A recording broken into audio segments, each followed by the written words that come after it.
మహిమలన్నీ సర్వేశ్వరుడు చేశాడు.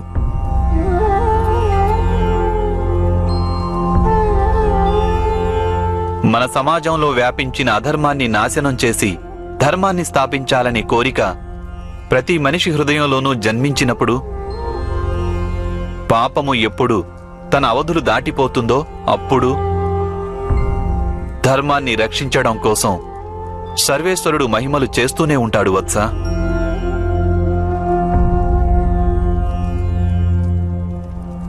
ధర్మాన్ని స్థాపించేందుకు మనిషి ఎప్పుడు తన స్వార్థాన్ని, తన ప్రలోభాన్ని ఈ రెండింటినీ త్యాగం చేసి బలిదానమిచ్చేందుకు సంసిద్ధుడవుతాడో అప్పుడు యావత్ సృష్టి మహిమలతో నిండిపోతుంది. మా మాత దేవకి, మాత యశోద చేసిన బలిదానాల కారణంగానే నాడు కారాగారంలో మహిమలు జరిగాయి వత్సా.